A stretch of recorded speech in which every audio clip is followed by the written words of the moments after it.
Okay, we're going to talk about polar coordinates. Here's just do a little reading here.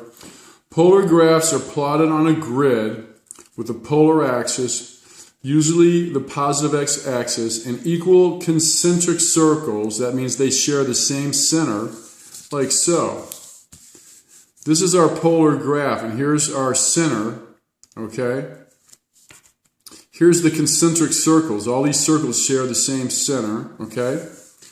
All right, and here's this center, this origin, okay? That's the origin of my polar grid system, okay? All right, so polar graphs are plotted on a grid with a polar axis, usually the positive x-axis, and they've got these concentric circles centered at the origin, all right? So you're going to have this point here, r theta, okay? And r represents the distance from the pole, okay?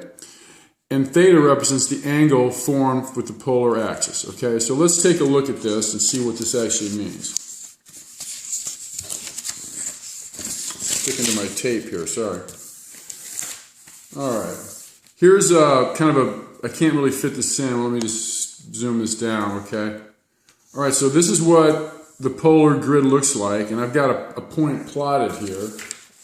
All right, I had another one here. Let's take this one, and let's plot some points.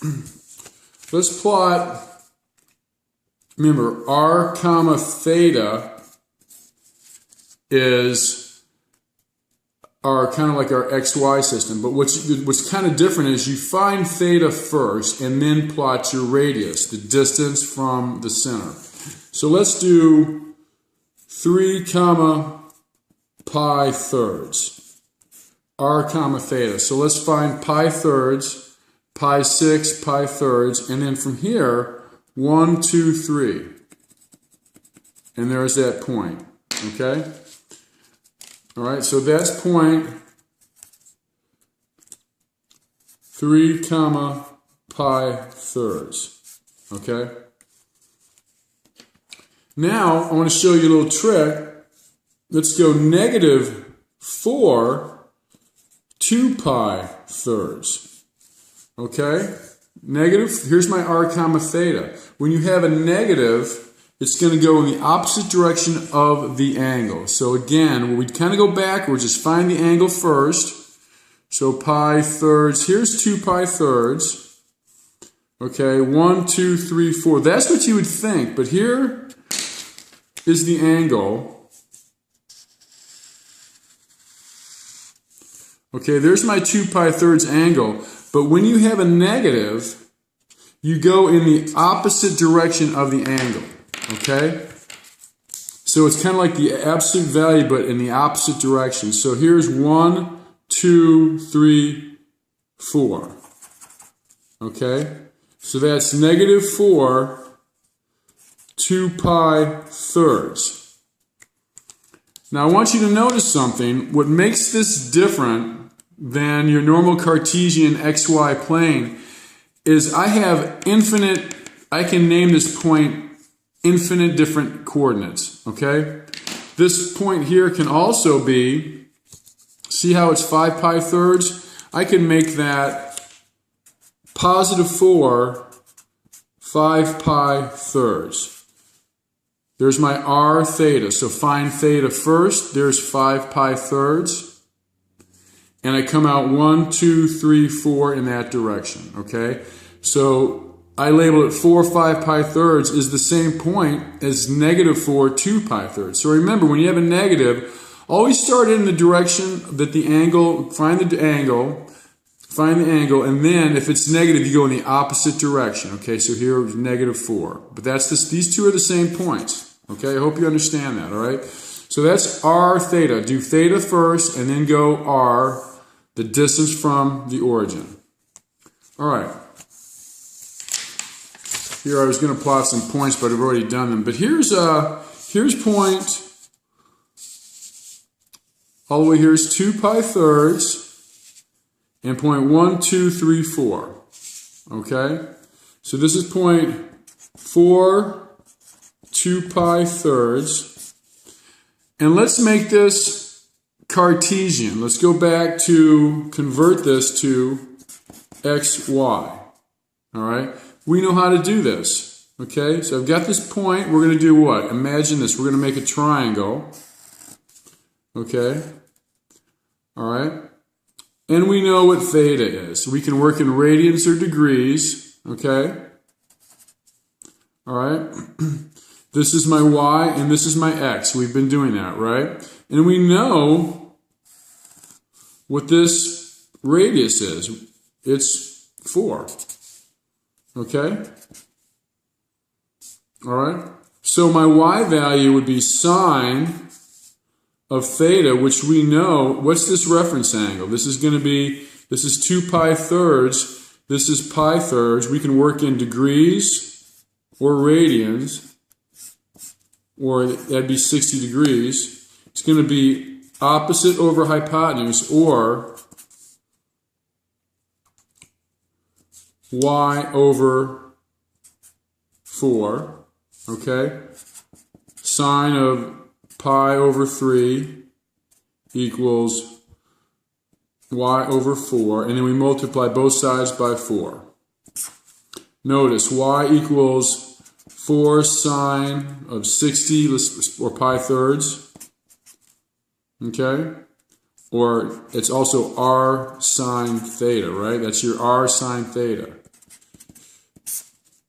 All right? If I want to solve for x,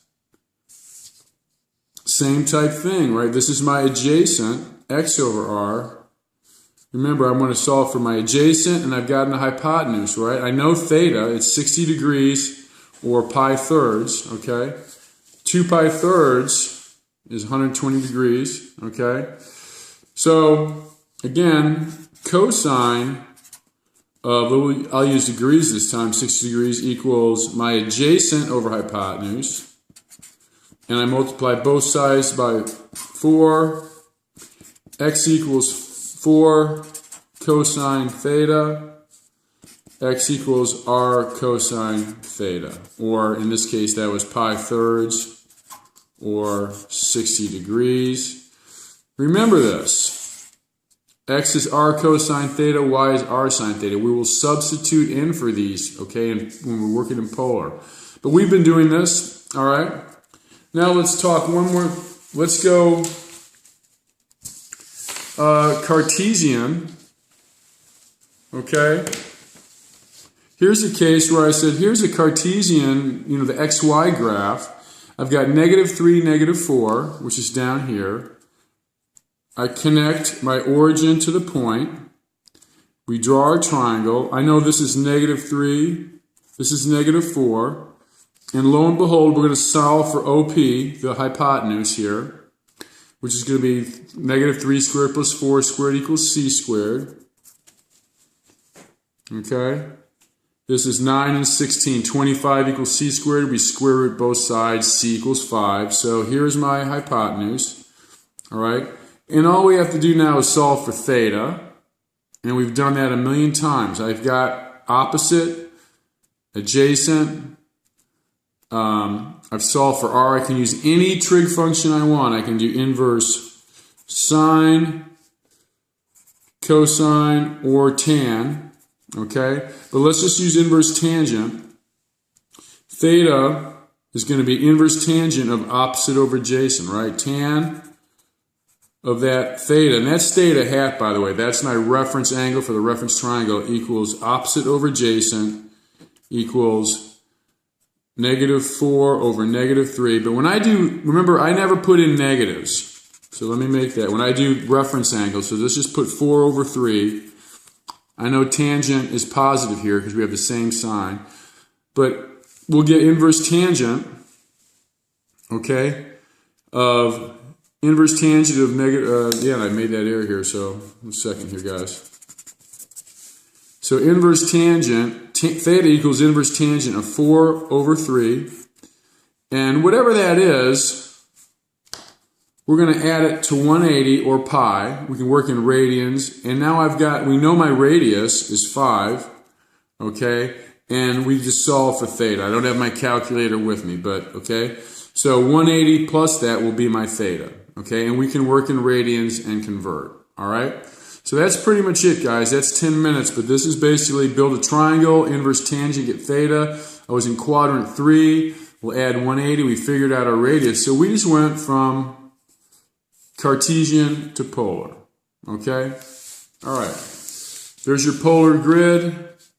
And again, recap. Okay. You plot theta first and find your r second. Okay? All right, that's all I have. We'll see you tomorrow.